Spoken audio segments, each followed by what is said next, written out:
I'm at the lock gates which form the entrance to Bristol's city docks. On one side is a constant water level.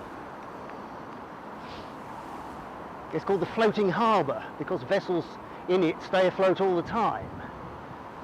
On the other side is the tidal River Avon.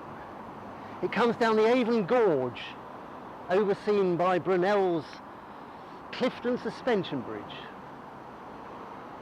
The area around the lock gates is frankly rather dull. And to be honest, beyond the locks is a concrete jungle of flyovers. So what simple idea could make this place much more interesting? What about a piece of artwork?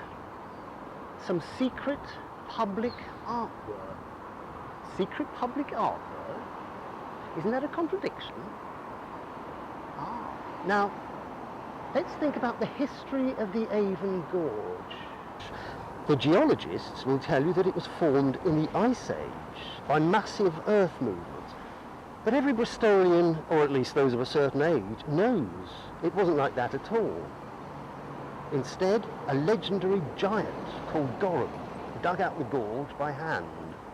Now, Gorham used to be a famous figure in Bristol. He even had an annual fair named after him. Gorham's fun fairs took place every year until the 1960s. Some of the legends about Gorham mention his friend, another giant called Vincent. Vincent rocks here are named after him.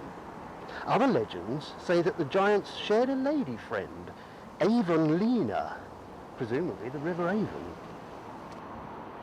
It's probable that the legend started in the 18th century. But does that mean they can't inspire public art? Just think of all the thousands of statues of gods and monsters inspired by the Greek and Roman mythology. Well, maybe a statue of Gorham might be a bit complicated and expensive. So what about a different art form? Quite a tradition has grown up in Bristol recently of wall painting. Some practitioners of which have gone on to become quite famous, like Banksy. So what about putting a painting on this wall? Commonly called the Knuckle. It splits the lock gates off from the River Avon. It faces down the gorge dug by Gorham. Now, a group of local artists, the Bristol Duchamp Society, have picked up this idea and are now proposing that on the vertical wall at the end of the Knuckle should be painted a representation of the giant Gorham.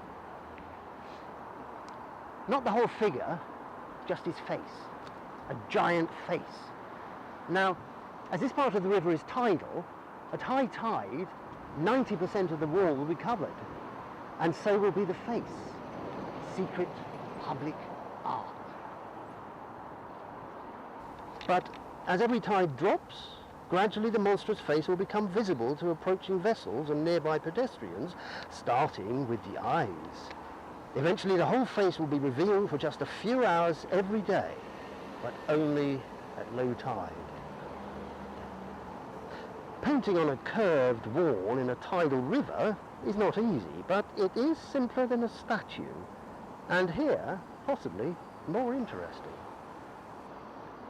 The promoters of the idea think that this mysterious giant's face could become a tourist attraction, and that this might start the regeneration of the area. It's an interesting idea, but is it a good one? What do you think?